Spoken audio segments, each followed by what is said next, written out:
Je viens par ce poste informer l'Église de Jésus-Christ en Côte d'Ivoire des avancées des démarches administratives entreprises auprès des autorités ivoiriennes. Nous avons été reçus, hier lundi 8 avril 2024, par la direction des cultes du ministère de l'Intérieur et de la Sécurité. C'est plus de 1h30 d'échanges que nous avons eus, avec monsieur le directeur général adjoint en compagnie de 2 de ses collaboratrices de haut rang et grade. Chargés par leur hiérarchie de nous recevoir pour l'affaire Prophète Eli Pada, les autorités ivoiriennes de la liberté des cultes et de la laïcité, d'une part, nous ont reçus avec honneur, d'autre part, nous ont rassurés et ont coopéré avec nous afin de trouver des solutions concrètes au dossier. La conclusion de l'échange sera transmise à l'hiérarchie. Dans l'espoir d'un bon dénouement, nous demandons à toute l'Église en Côte d'Ivoire et ailleurs et aux sympathisants de nous porter en prière. Important à savoir. 1. Les autorités ivoiriennes ne détiennent pas le prophète Eli Pada. 2. Le prophète est toujours en vie. 3. Les spéculations, les diffamations et les prophéties mensongères sur sa présumée arrestation et mort doivent s'arrêter pour faciliter nos démarches. Dans ma délégation étaient présents le révérend Mayère Justine Gobou et madame André Quadio, secrétaire du prophète Eli Pada. Que Dieu vous bénisse pour votre compréhension et pour votre sens de responsabilité. Il y a des gens en ce moment qui communiquent même avec Eli Pada. Il y a des gens qui communiquent au moins une fois par semaine avec Eli Pada.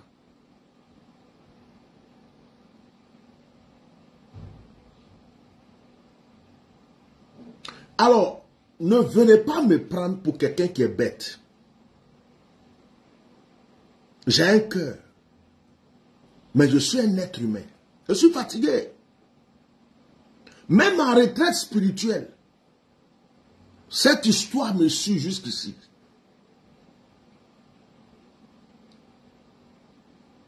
Le pasteur qui accompagnait Eli Pada, le pasteur qui était avec Eli Pada, qui est rentré, le pasteur Gloire qui est rentré, pourquoi on ne l'entend pas parler? Puisqu'il était avec Eli Pada, il sait où Eli Pada est. Il sait ce qui se passe. La secrétaire qui me courait derrière, qui aujourd'hui est dans un autre camp, il y a tellement de choses, méfiez-vous. Méfiez-vous. Jusqu'à même la famille, ceux même qui ont engendré Eli Pada. Parce que les gens sont là, tu pars dans le vide, tu pars dans le vide, tu pars dans le vide. Je n'ai pas parlé dans le vide. Je lève mon doigt devant Dieu. Je ne suis rien. Mais j'ai sauvé la vie d'Eli Pada.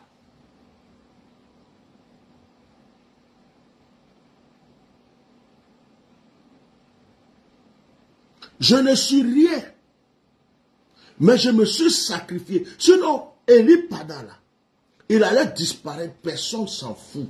Il était en retraite, personne s'en fout. Ils l'ont tué, enterré vivant, personne s'en fout. Ils l'ont égorgé, personne s'en fout. Ils l'ont jeté quelque part, personne. C'est parce que j'ai crié, c'est parce que j'ai frappé, c'est parce que j'ai tapé des tam-tams, j'ai fait des choses. C'est pourquoi tout le monde s'est levé. On me doit un peu de respect. On me doit un peu de respect et un peu de reconnaissance quand même.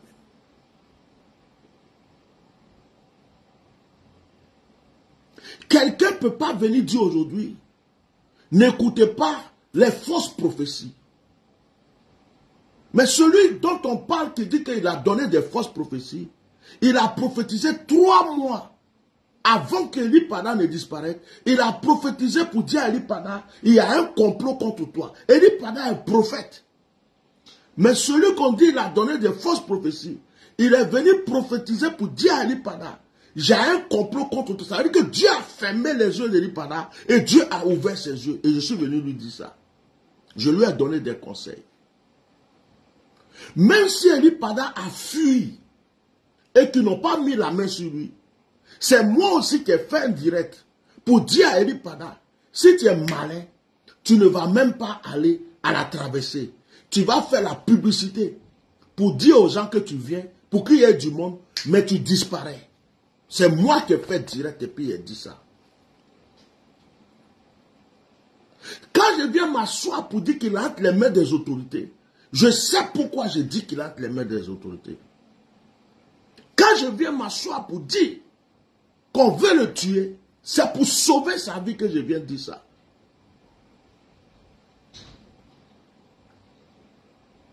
Il y a trop de menteurs, d'hypocrites, de lâches autour d'Eli Pada.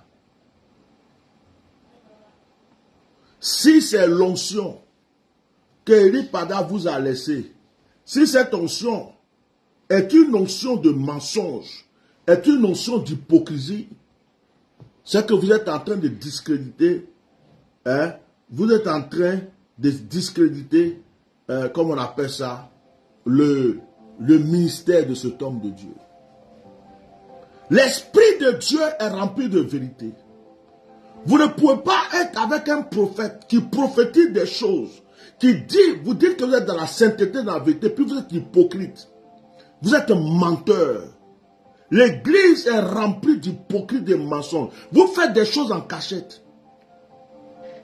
Certains se regroupent une fois par semaine pour entendre la voix d'Eli Pada. Ils font comme s'ils ne savent pas oui. Vous voulez qu'on parle? Je vous parlerai bientôt. Lorsqu'ils sont venus prendre le papa d'Eli Pada pour l'envoyer à Angré, pour qu'il écoute une voix qu'il a appelée quelque part, pour lui dire, papa, n'ayez pas peur, je suis là, je vais revenir. Et qu'ils ont pris le papa d'Eli Pada pour l'envoyer à Angré. Et qu'ils lui ont tendu un autre téléphone. Et que ce n'est pas le téléphone du papa. Et que le papa parle avec son fils. Et que son fils dit au papa, calme-toi, je vais revenir. Vous croyez que je ne suis pas au courant de certaines choses? Dans le salon où il est parti à Angré, là, il y avait qui? Il y avait une multitude de pasteurs. Il y avait un groupe de personnes rassemblées. Ils sont allés chercher le papa à Yopougon. De Yopougon, ils l'ont envoyé à Angré pour le faire parler au téléphone avec son fils. Ce sont des choses que je garde, des choses que je garde depuis longtemps. Et il y en a beaucoup de choses que je garde, que je ne dis rien. Mais ne venez pas me prendre pour un bête. Ne venez pas me prendre pour un con. Méfiez-vous de vos publications. Faites vos démarches que vous voulez faire. Vous voulez aller voir les autorités. Voyez-les, c'est une bonne chose. Chacun lutte de sa manière. Mais ne venez plus faire des publications pour dire n'écoutez pas les fausses prophéties. Eli Pada n'est pas en prison. Moi-même, j'ai déjà dit qu'il n'est pas en prison. J'ai déjà dit qu'il n'est pas en prison. Je l'ai déjà dit. Qu'Eli Pada n'est pas entre les mains des gens, mais il ne peut pas rentrer pour le moment. Je l'ai dit ça. Moi-même, je l'ai dit. Pour vous donner de la valeur, vous n'avez pas besoin de détruire l'image d'une autre personne. Arrêtez ça. C'est de la méchanceté. Et c'est de l'ingratitude. Parce que la personne que je suis, j'ai prévenu Eli Pada plusieurs fois avant. La personne que je suis, personne ne m'a payé. Je me suis levé pour crier haut et fort, pour dire au monde entier, un prophète a disparu. Il dit ma vie est en danger. J'ai crié tellement que des autres hommes de Dieu du monde entier ont intervenu. C'est après que d'autres personnes sont sorties pour venir prétendre je suis son père, je suis sa grand-mère, je suis ceci. Mais si je n'avais pas crié, si je n'avais pas intervenu au début, ces personnes ne seraient pas là. Eli Pada là, si on l'avait attrapé pour l'égorger, on l'aurait déjà égorgé. Quand on l'a montré dans une forêt, il est sorti pour dire que tout va bien et qu'il est en retraite. C'est moi qui ai dit ne croyez pas à cette vidéo. Celui qui a fait du tapage pour que l'histoire d'Eli Pada reste dans le cœur, dans la tête des gens, c'est moi. Pourquoi venir me manquer de respect? Pourquoi pourquoi commencer à faire des publications pour dire n'écoutez pas les fausses prophéties? Éric Pada n'est pas entre les mains des autorités. On est en train de négocier, on est en train de faire. Faites cela, ce n'est pas grave. Mais vous n'êtes pas obligé d'attaquer les autres pour faire ça. Et puis d'ailleurs, Éric Pada n'est pas entre les mains des autorités. Pourquoi aller consulter les autorités? Éric Pada n'est pas entre les mains des autorités. Pourquoi leur demander pardon? Vous prenez qui pour bête, qui pour con? Le procureur de la République est au courant de cette histoire. Qu'est-ce qu'il a dit à l'avocat? Moi, je suis au courant. Ce que le procureur a dit à l'avocat. Pourquoi le procureur n'intervient pas? Je le sais, je suis au courant. Combien de fois le papa d'Éric Pada a voulu aller à la police pour signaler la disparition de son fils et qu'on le reporte, on le rejette, on lui dit va là-bas, c'est dans tel endroit, va ici, c'est dans tel endroit, va ici, c'est dans tel endroit. Aucune police en Côte d'Ivoire n'a voulu prendre sa déposition. Même le détective privé qui travaille avec l'avocat a été menacé et poursuivi dans la rue. Les gens l'ont menacé pour dire, si tu n'en as pas ta bouche dans cette affaire, tu vas avoir des problèmes. Et vous venez vous asseoir pour mentir, pour dire aux gens, il n'est pas entre les mains des autorités. Il n'est pas entre les mains des autorités. Et on menace un détective privé qui est en train de faire des enquêtes. Il n'est pas entre les mains des autorités. Et puis, on ne veut pas laisser son papa. On ne veut pas laisser son papa signaler, porter plainte pour signaler la disparition de son fils. Tous les postes de police où il va, on le repousse à gauche et à droite, jusqu'à le monsieur tombe malade. L'avocat lui-même, un avocat international, qui est là et qui demande pardon aux gens, calmez-vous, je suis en train de demander pardon aux autorités, je suis en train de demander pardon aussi. Pourquoi? Qu'est-ce qui est caché derrière cette histoire? Donc, comme je ne parle pas, et puis je suis là, calme, j'ai décidé de prier seulement pour la suite. Vous croyez que je ne sais rien? Vous croyez que je ne suis pas au courant de certaines choses?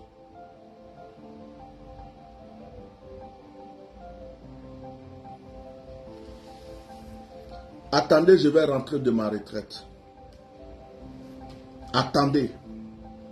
On va faire maintenant, on va parler d'Éric Pada avec des écoutes d'appel. Parce que moi, je dois laver mon image. Comme je fais tout pour aider, et que c'est moi qu'on veut salir, c'est moi qu'on veut rendre bête et con aux yeux du monde entier, je vais finir de laver mon image, et puis je vais vous laisser.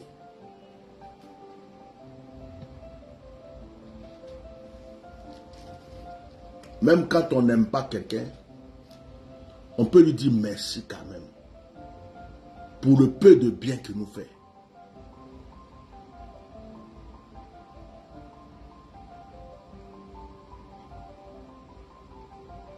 Et la secrétaire d'Éric Pada, les gens vous attaquaient, les gens t'attaquaient, je te défendais. Mais je suis en train de me poser beaucoup de questions. On ne peut pas être auprès d'un homme de Dieu qui a l'onction comme Éric Pada et être louche, être hypocrite. Dire une parole ici, des noms on change.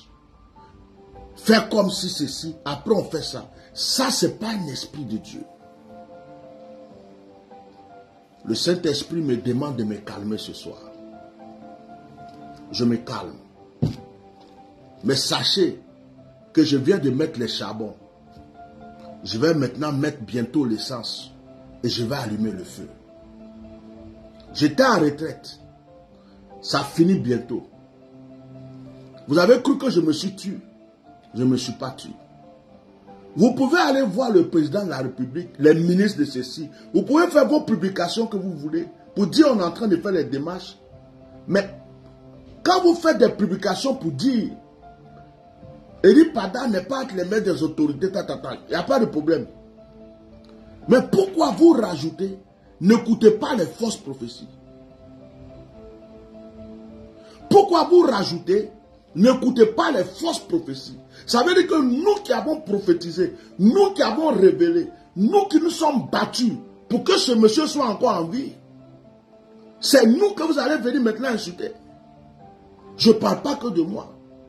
Je parle de tous les prophètes et les prophétesses. Vous étiez où quand les gens se battaient?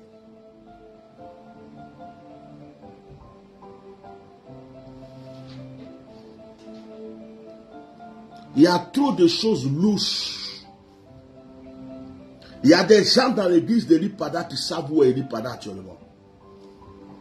Il y a des gens qui communiquent avec Eli Pada. Vous voulez qu'on parle? Vous voulez qu'on parle? Eli Pada n'est pas mort. Pourquoi le pasteur Simplice est sorti rapidement quand le jeune prophète est venu mentir pour dire que Eli Pada était mort? Pourquoi il est sorti pour parler?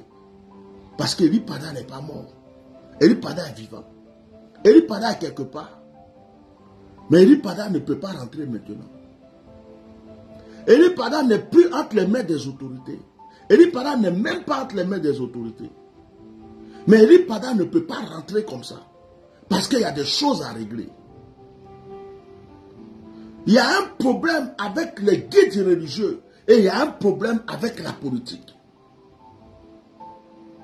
Il ne peut pas, sa vie en danger, il ne peut pas rentrer comme ça. Il faut que ces choses soient réglées.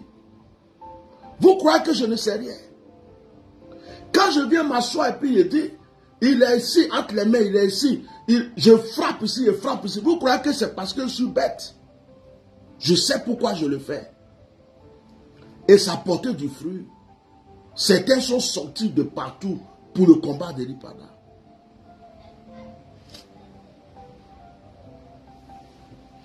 Eli Pada va rentrer.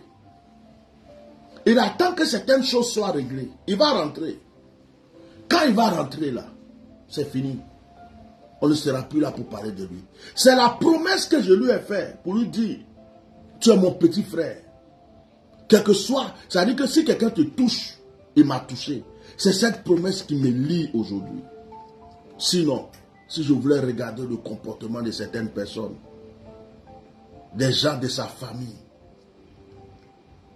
des gens de son église, son entourage, des hypocrites autour de lui, que l'église d'Eli Pada, certaines personnes de l'église de Pada lèvent les mains juste sur la Bible qui ne savent pas où est Eli Pada aujourd'hui. Vous croyez que quand on parle, c'est parce qu'on est bête? Moi, je sais qu'Eli Pada est vivant. Je sais qu'il est quelque part. Je pouvais laver mes mains pour dire j'ai fini. Eli Pada est vivant, il rentre quand il veut. C'est lui qui décide quand il rentre maintenant. Je pouvais faire ça. Mais je suis en train de parler. Vous croyez que c'est parce que je suis bête? C'est parce que j'ai un cœur. Quand il rentre, il ne faut plus qu'il y ait de poursuite derrière lui. Quand il rentre, il ne faut plus qu'il soit menacé. Quand il rentre, qu'il soit libre d'exercer. C'est pour cela qu'on se bat.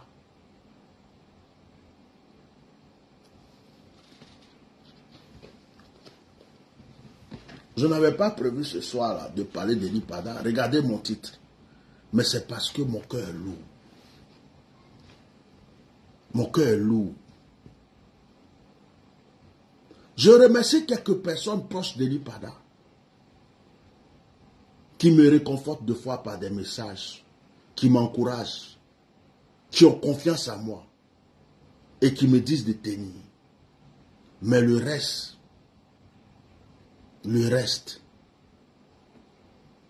des gens qui font rentrer n'importe qui dans l'église, des gens qui se lèvent, ils sont chez une personne, de la présence d'Eli Pada, il y a des gens avec qui ils n'auraient jamais collaboré. Ils sont là, ils se promènent. Ils sont devenus des gandous, des enfants d'Eli Pada, devenus des gandous maintenant spirituels. Là où leur père n'aurait jamais mis le pied, c'est là qu'ils sont maintenant. Des hypocrites. Des hypocrites. Ils ont profané l'onction de cet homme. Je vais rentrer. C'est bientôt, non? Je vais rentrer. Je vais rentrer. Je vais rentrer. Attendez, je vais rentrer. Priez Dieu que, avant qu'il rentre chez moi, Eli Pada soit rentré. Parce que, comme on le dit en Côte d'Ivoire, on va se laver et puis on va se déposer tranquillement. Eli Pada n'est pas en prison. Il n'est pas les mains des gens. Il n'est pas menacé. Sa vie là, ça dit qu'actuellement là, c'est lui qui peut décider quand il rentre. Moi, mon combat là, j'ai fini de le mener. Je pouvais m'arrêter là. Vous avez compris? Le combat qu'on mène aujourd'hui, c'est quand il rentre là, pour qu'il soit en paix, pour qu'il soit tranquille. Moi, la cagnotte que j'ai fait est là. Le jour qu'il sort, je le vois, la cagnotte là, on l'envoie. Que ce soit par Western Union, par quoi que ce soit. On prend la cagnotte, on lui donne, c'est son argent. Ça est là. Ça est là. Je ne cherche pas de nom. Je ne suis pas son père spirituel. Je ne suis pas son grand-père spirituel. Je ne suis pas son frère. Je ne suis pas de sa famille. Physiquement, je ne l'ai jamais vu. C'est seule ma parole, mon cœur et ma compassion qui me mènent dans ça. Ceux qui sont ses frères, ses pères spirituels, ses enfants spirituels, c'est ceci, cela. Vous avez fait quoi pour lui? Quel membre de son église a fait un direct pour crier aux yeux du monde entier? Quel fils spirituel s'est levé pour frapper sa poitrine aux yeux du monde entier? Quel père spirituel a crié au début, quand c'était chaud? C'est pas après que les gens ont apparu. C'est pas après qu'on a fini de faire le sale boulot que certaines personnes ont apparu.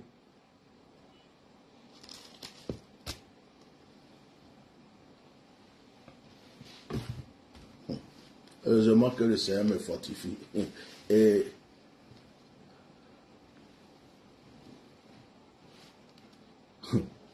vous allez voir. Attendez, je vais rentrer. La semaine prochaine, je suis chez moi.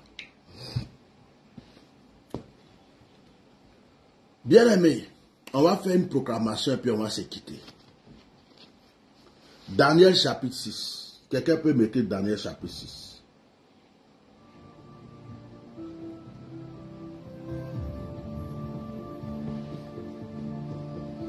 Daniel chapitre 6. Le thème de ce direct était, ils ont voulu le tuer.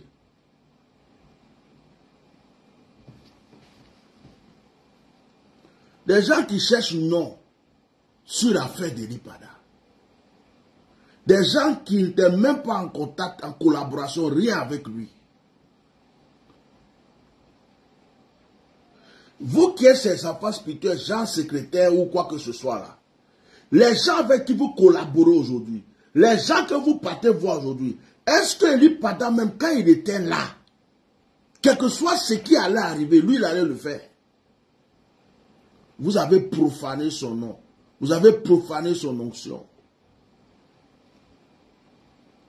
Mais faites ça en douceur. Ne venez pas nous insulter.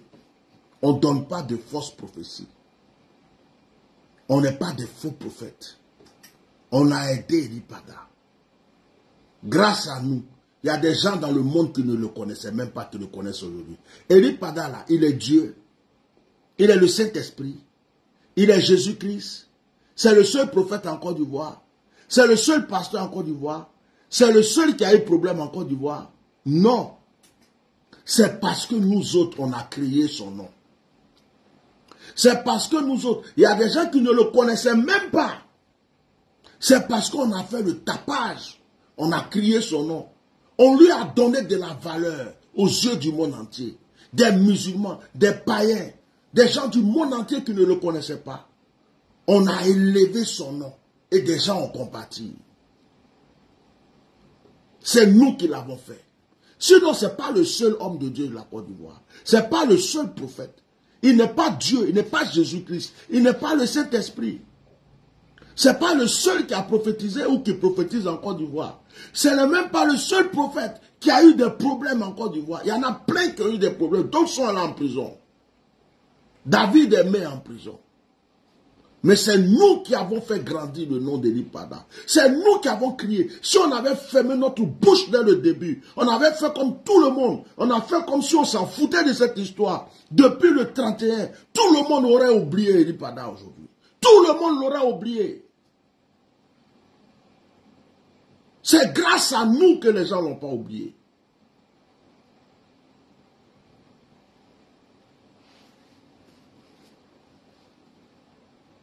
Ne venez pas me dire merci dans les coulisses, en cachette et en public. Allez vous rassembler pour me prendre pour un con avec des publications de cons, d'hypocrites. Je finis, je rentre bientôt. Je vais m'asseoir dans mon sanctuaire, dans mon bureau, mon vrai bureau. Et puis on va se parler.